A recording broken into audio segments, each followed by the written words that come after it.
तर बघूया आपण कलर भावला. कलर भावची एंट्री वाड्यामध्ये.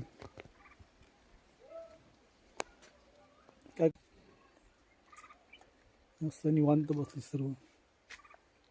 हारक्याबाचा शिंग मोडला एक झुंबी करून. साला लय झुंबी करायचा.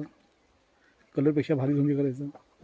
हे कलर भाव काहीतरी बोल येड्या. जेव्हा मायलेक कशी बसली शेजारी, त्याला निसा खान द्यायला पाहिजे. मग आपल्याकडे एवढा टाईम नाही बा खांदा घेऊन काय. कलर भावच्या डोळ्यावर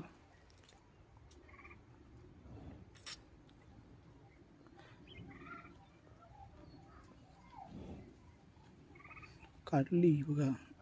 काय को पुरे